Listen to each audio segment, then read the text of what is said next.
3 ans après son apparition, le Covid-19 fait encore parler de lui. Avec les vacances des mutants du variant Omicron, celui qui a infecté le plus de personnes depuis 2019, Eris et Pyrola ont fait leur apparition dans la région du Sud notamment. Heureusement, pour l'instant, très peu de cas sont dénombrés avec un taux de positivité au Covid-19 entre 3 et 4%. À ce stade, la région Grand Est n'enregistre pas de forte influence et permet d'être largement épargnée par ces nouveaux variants.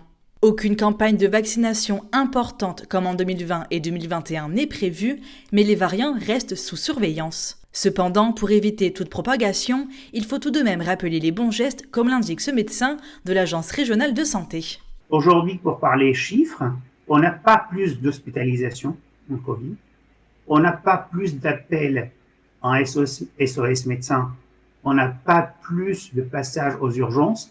On voit un petit frémissement, vraiment de temps en temps, on a 1 ou 2 cas qui arrivent, mais ça reste très débutant.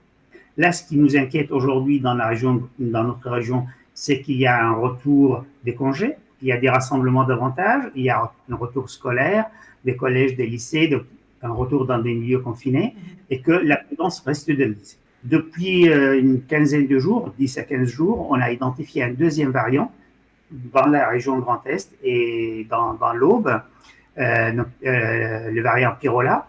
Et en regardant ce variant, comme c'est un nouveau variant, donc on positionne ce variant comme l'a fait l'OMS, un variant sous contrôle, sous surveillance, si vous voulez. On ne sait pas aujourd'hui si ce variant est virulent ou pas. Les gestes barrières sont de mise, le nettoyage des mains avec les gels alcooliques reste de mise.